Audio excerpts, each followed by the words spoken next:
भाभी जी ने बताया कि भोला वापस आ गया। सुना है हमारा भोला बीमार है, सोचा एक नजर देख लूं। आपको इसके बारे में फिक्रमंद होने की कोई जरूरत नहीं है, ना उसकी सेहत को लेकर और ना उसकी बीमारी को लेकर। मैं हूं यहां, काफी हूं।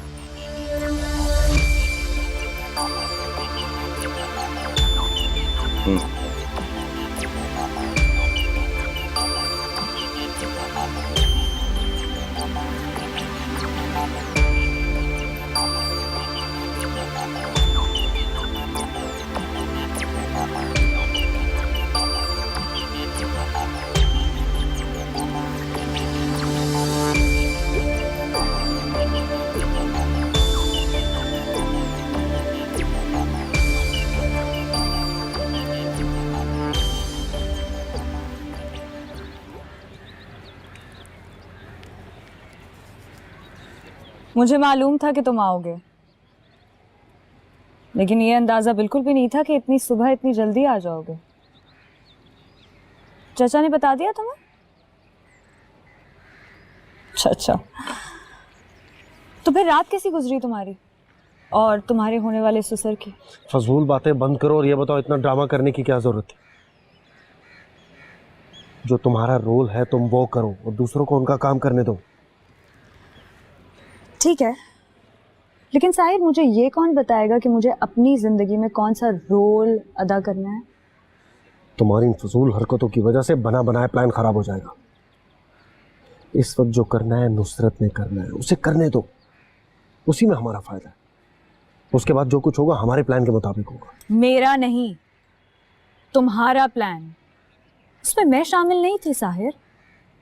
मेरा सिर्फ एक ही मकसद है और वही मेरी वाहिद जीने की वजह थी, और वो है अपने बच्चे की हिफाजत और उसके बाप की। मेरे होते हुए अब भोले के साथ कुछ बुरा नहीं हो सकता।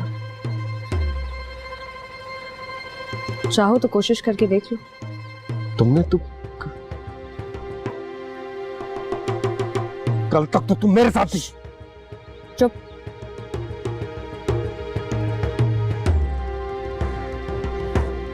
क्यों अपने अंदर की गंदगी इतनी जल्दी सबको दिखाना चाहते हो? नूरी, तुमने मेरा साथ देने का वादा किया था। ये रातों रात ऐसा हुआ क्या जो तुम उसकी ढाल बन गई? रातों रात कुछ नहीं हुआ साहिर। बहुत कुछ गुजरी है कतरे से गौहर बनने तक। मैं तुम्हारे पैरों में क्या झुक गई, तुम्हें लगा कि तुम कामयाब हो गए हो? तुमने ये तो देखा ही नहीं साहिर कि तुम्हारे पैरों में झुककर मैं तुम्हारे पैरों तले जमीन खींच रही थी।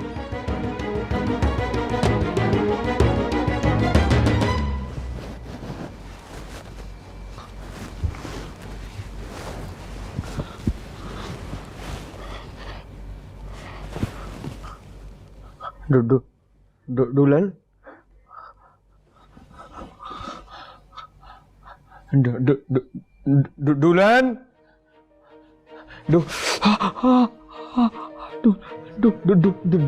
दुल्हन, दुल्हन फिर चली गई।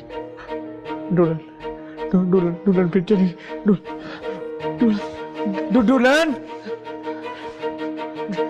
दुल्हन। नूरी, ये क्या बकवास कर रही हो तुम? बकवास नहीं कर रही हूँ साहिर, तुम्हें सीधी सीधी तरह बता रही हूँ। जो तुम करना चाहते थे उसमें तुम्हारा साथ देना तो बहुत दूर की बात है। मैं ये होने भी नहीं दूंगी।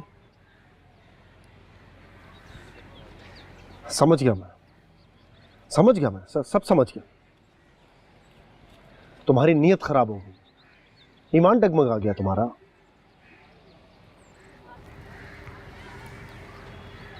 ईमान और नीयत की बातें तुम्हारे मुंह से अच्छी नहीं लगती साहिर। मेरा ईमान नहीं डगमगाया, बल्कि मेरे ईमान ने मेरे कदमों को डगमगाने से रोक दिया। ये चकमाना तुम किसी और को देना, ठीक है, जो तुम्हें जानता ना हो। मैं तुम्हारा मकसद समझ गया हूं। तुम्हें लगा जब तुम भोले की बेवा बनकर या चलो उसकी बराए नाम बीवी बनकर सब कुछ हासिल कर सकती हो, तो फिर खामखा इस नेमत में क्यों किसी को हिस्सेदार बनाओ? सब कुछ अकेले ही हड़प कर जाओ। यही मकसद है ना तुम्हारा? दुल्हन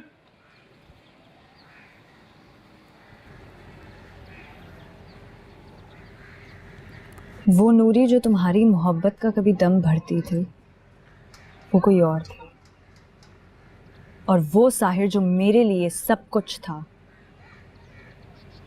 वो भी कोई और था।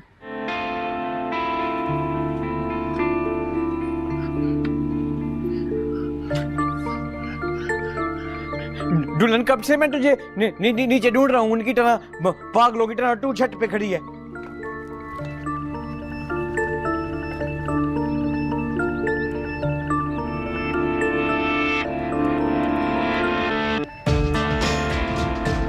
अब नूरी भी और है और उसका दिल भी। हाँ ठीक है, ठीक है।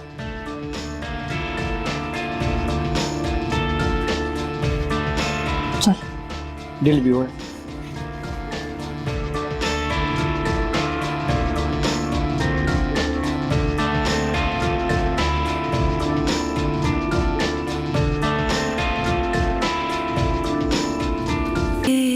आजा आजा, जल्दी आ।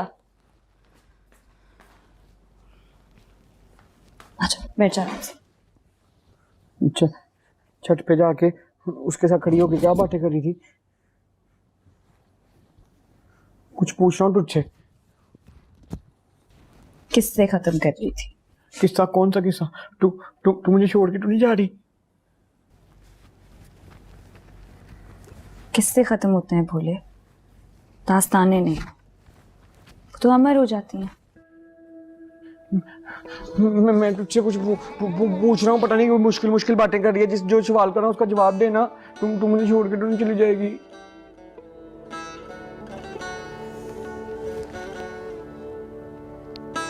नहीं, कभी भी नहीं। मजे मजे। छोड़कर तो तू मुझे चला गया था। कहाँ चला गया था?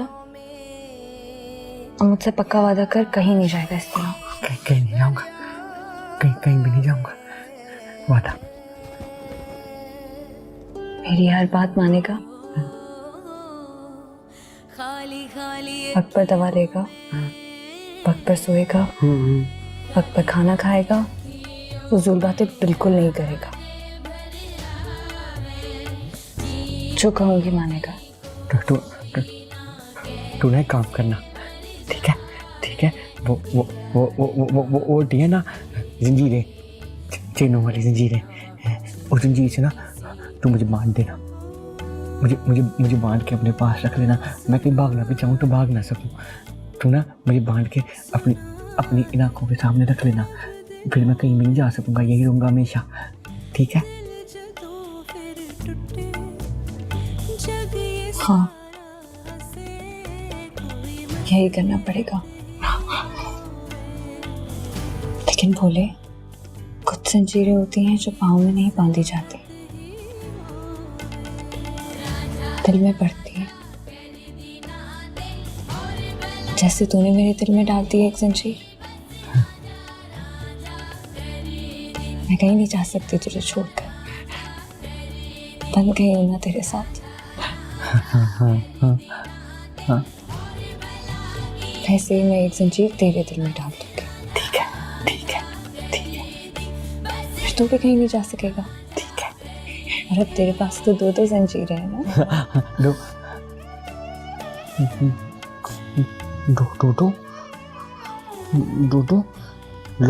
लो जी, बोलेगी दूसरी दुल्हन भी आ रही है।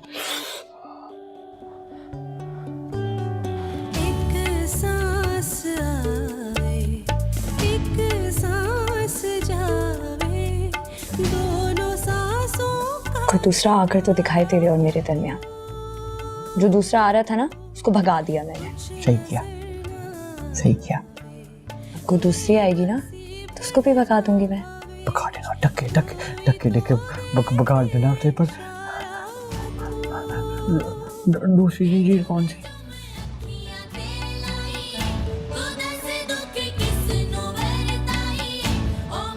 अम्मा जी तुझे बता देगी।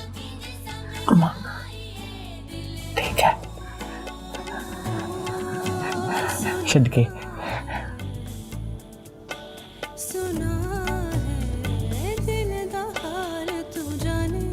प्यारी है तू।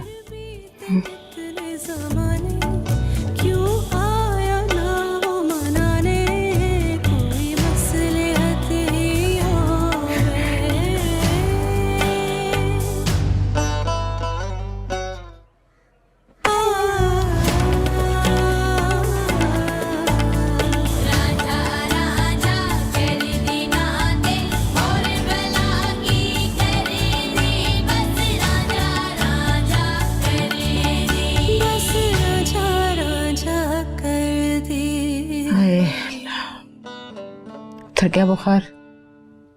जी बेहतर है अब, इंशाल्लाह जल्दी ठीक हो जाएगा। मैंने नाश्ता करा के दवा खिला दी थी। हाँ बस अब ये निगोड़ मारा पैर घर में टिकाए रखे तो है, ठीक हो जाता है फिर बाहर निकल जाता है, फिर वही हाल हो जाता है।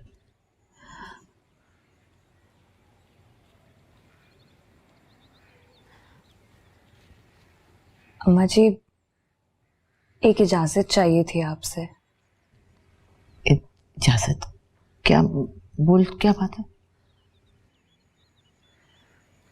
अम्मा जी अभी जब हम भोले को मुआयने के लिए नहीं लेकर गए थे डॉक्टर के पास, उन्होंने हमें बताया कि एक और काबिल डॉक्टर है, कुछ ही महीनों के इलाज से भोला बिल्कुल ठीक हो जाएगा, कोई मसले की बात ही नहीं है। हाँ इलाज तो खैर नुसरत मियाँ भी करवा रहे हैं, बहुत अरसे से चल रहा है इलाज, भला चंगा हो जाता है बिल्कुल ठीक, पता नहीं फिर क्या होता है, वापस वहीं पे पलट के आ जाता है।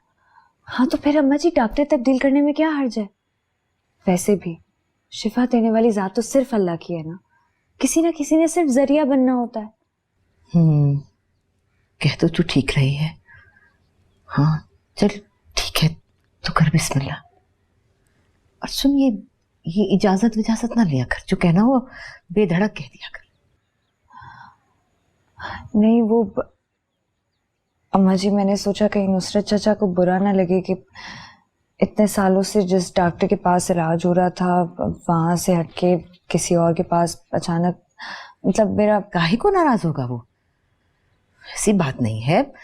तू भोले की घरवाली है, उसका सब कुछ है, अरे तू उसके लिए घाटे का थोड़ी सोचेगी। और कोई होता है नाराज तो होता रहे, मुझे अपने बच्चे की सेहत देखनी है, किसी की नाराजगी का वो नहीं देखना, कोई परवाह नहीं मुझे।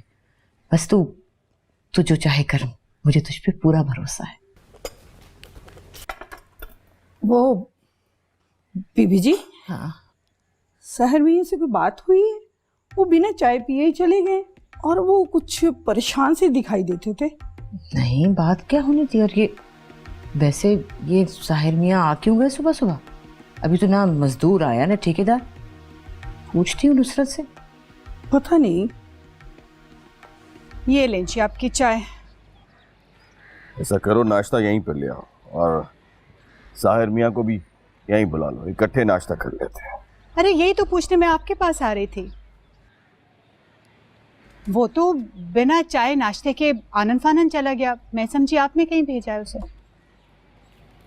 चला गया बिना कुछ बताए? हाँ मैं किचन में नाश्ता बना रही थी, बल्कि उसको देखकर मैंने आवाज भी दी है, मगर वो तो जैसे किसी हवा के घोड़े पे सवार, न सलाम न दुआ, बस तेजी में निकल गया। वैसे मुझे उसका मिजाज भी कुछ ठीक नहीं लग रहा था। मेरा ख्याल है वो कुछ मापने के लिए आया था, कोई फोन आ गया होगा, जल्दी में चला गया होगा। मैं पता करता हूँ। अगर आपने पता करना है तो पहले ज़रा घर वालों से पता कर लें। भाभी बेगम ने कुछ कड़वा कसैलाना कह दिया हो, वो भला क्यों लिहाज करेंगी हमारे दामाद का? या फिर वो भोला ऐसे ही बेतुकी कोई बात कर दी हो जो उसे बुरी लग गई हो। पहले ज़रा यहाँ से तो पता कर लें।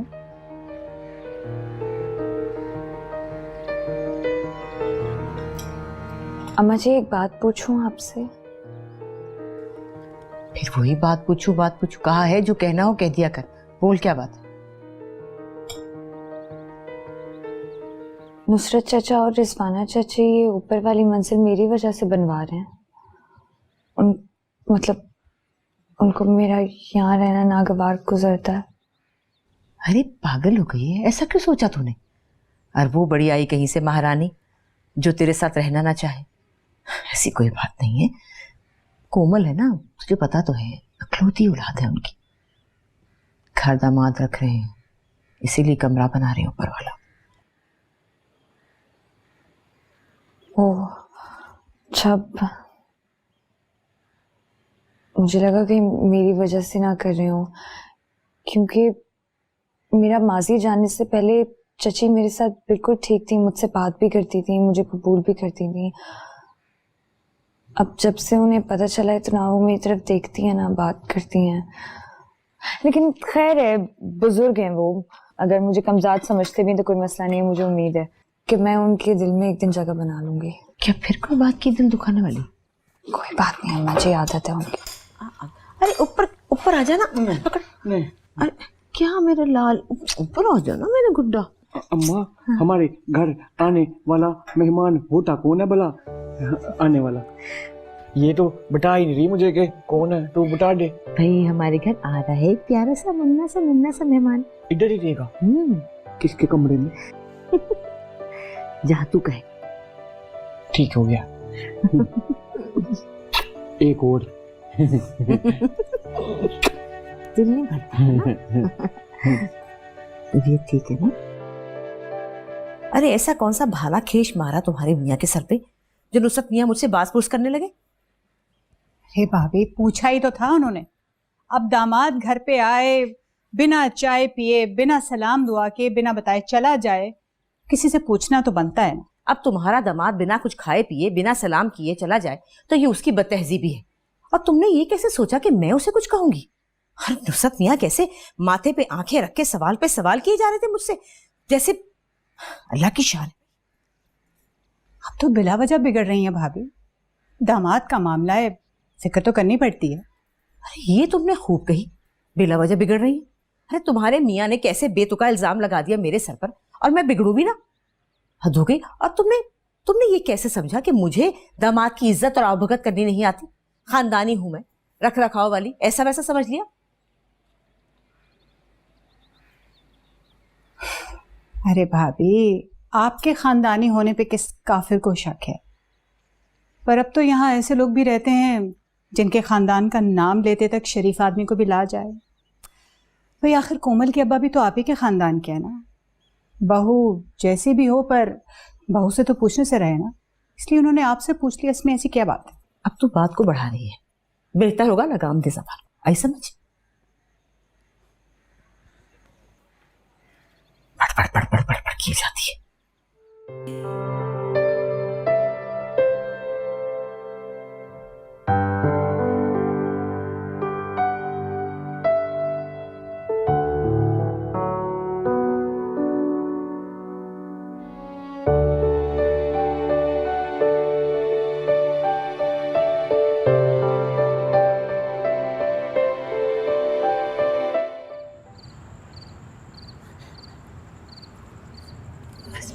बस बस।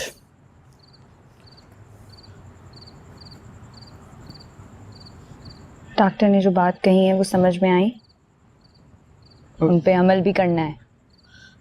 ये वाला जो डॉक्टर है ना, नया वाला, ये अच्छा है। अच्छा है। ये जो पहले वाला था जिसके पास नुसरत चाचा लेके जाते थे, वो बड़ा खबीस जलील था। इतने लंबे लंबे टीके लगाता था, मुझे ठोकता था।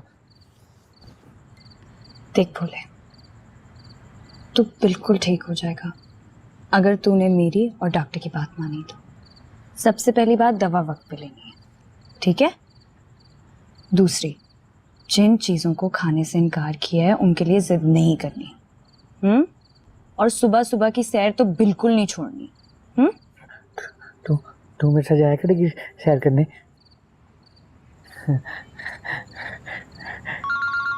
ये फोन किसका आ रहा है?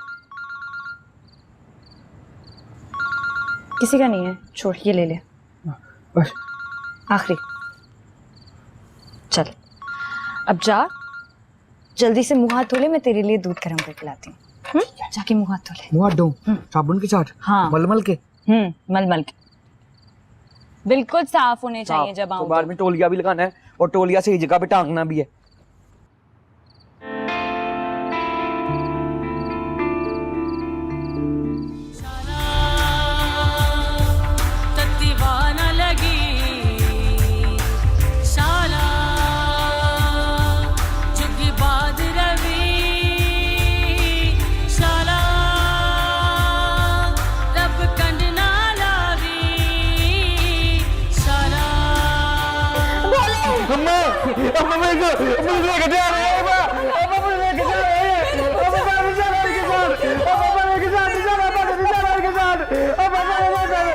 छोड़ो मेरे बच्चे को, छोड़ो। बोले अमानत जिसकी हो उसको वक्त पर ना पहुंचाई जाए तो वो खुद वसूल करने आ जाते हैं।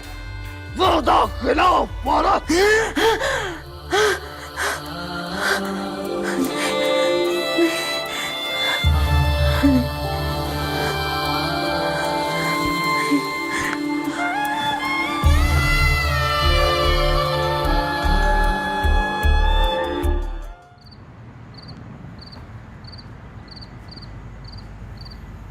क्या मसला है तुम्हारा? क्या चाहते हो अब?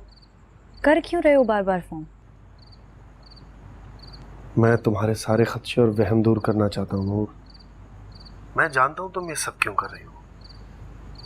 तुम्हें यह डर है ना कि मैं नुसरत के साथ मिलकर तुम्हें नुकसान ना पहुंचा दूं। ऐसा नहीं होगा, मैं और तुम्हें नुकसान पहुंचाऊं, ऐसा सोचो भी मत। मैं तुम्हें कभी धोखा नहीं दूंगा। डर कर पीछे मत हटो, एतबार करो मेरा। तुम पर एतबार करने का मौसम गुजर चुका है साहिर।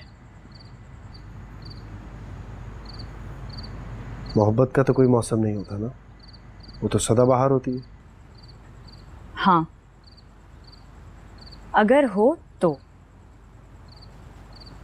लेकिन साहिर कुछ जज्बे फसली होते हैं, मौसमी।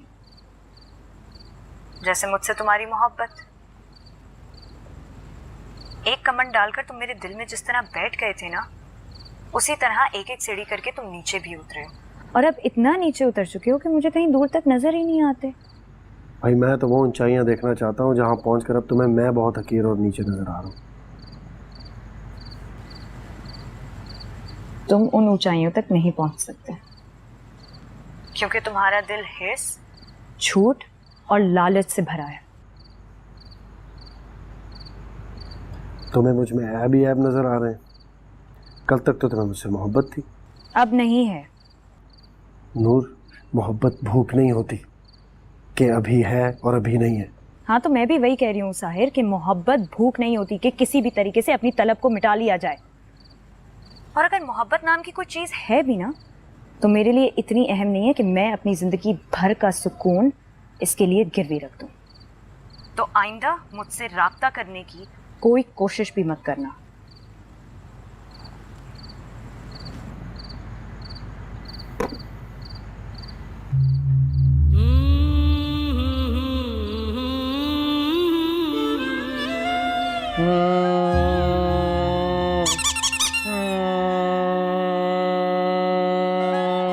ये हम लोग जा रहे हैं जी, पूरी फैमिली छुट्टियां मनाने मरी। गाड़ी में बैठ के मैं गाड़ी चला रहा हूँ और मेरे साथ बैठी है मेरी दुल्हन और उसकी गोद में मेरा गुड्डू और पीछे बैठी है मेरी अम्मा। गाड़ी आहिस्ता की। मैंने चाय पीनी है तो उन लोगों ने होटल पे रोकूं गाड़ी? नहीं पीनी, भी मरी पहुँचना है।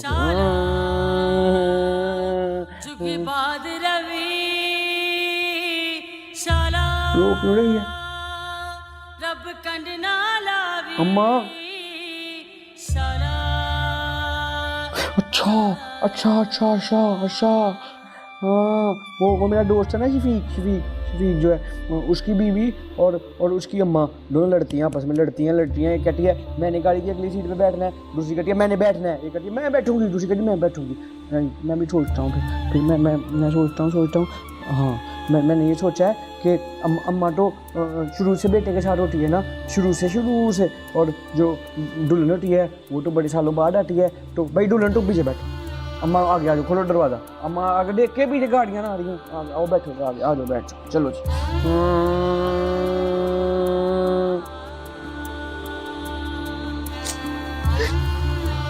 तो लिया, अब क्यों रो रही है? भला बिठा तो दिया, अब बोले ने अब तो ना रो भला, फ्रंट सीट पे बिठाया। अपना वो पहुंचना है ना, मरी पहुंचना है, हमें देर हो जाएगी वरना फिर। चलो भाई, ब्रेक भाई, 50 रुपए का पेट्रोल डालो हमारी गाड़ी में। शुक्रिया। नहीं शीशा नहीं साफ करना, हमारा साफ है शीशा। रो नहीं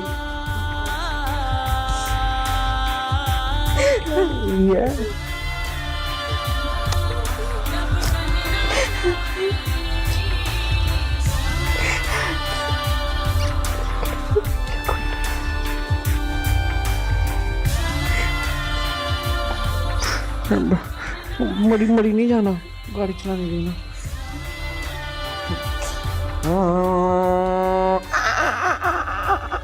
कोई बात नहीं। है नुसरत मियाँ, ऐसा भी क्या होता अवलापन? तुमने तो अफरा तफरी मचा दी, बात दिल पे ही ले गए।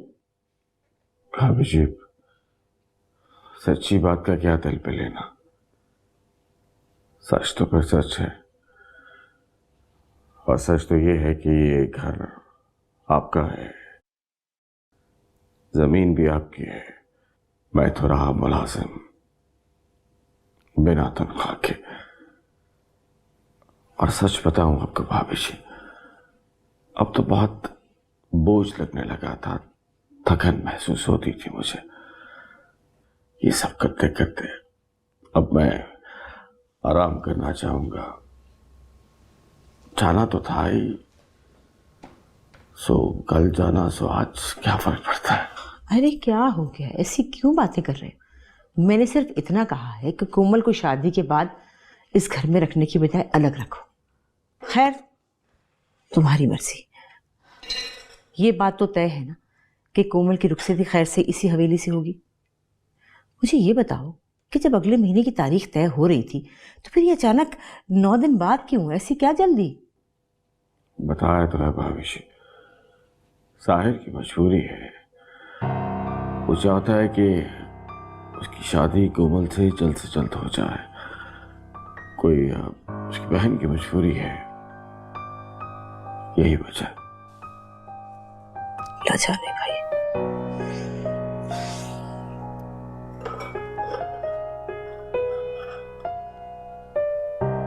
जीती रहो।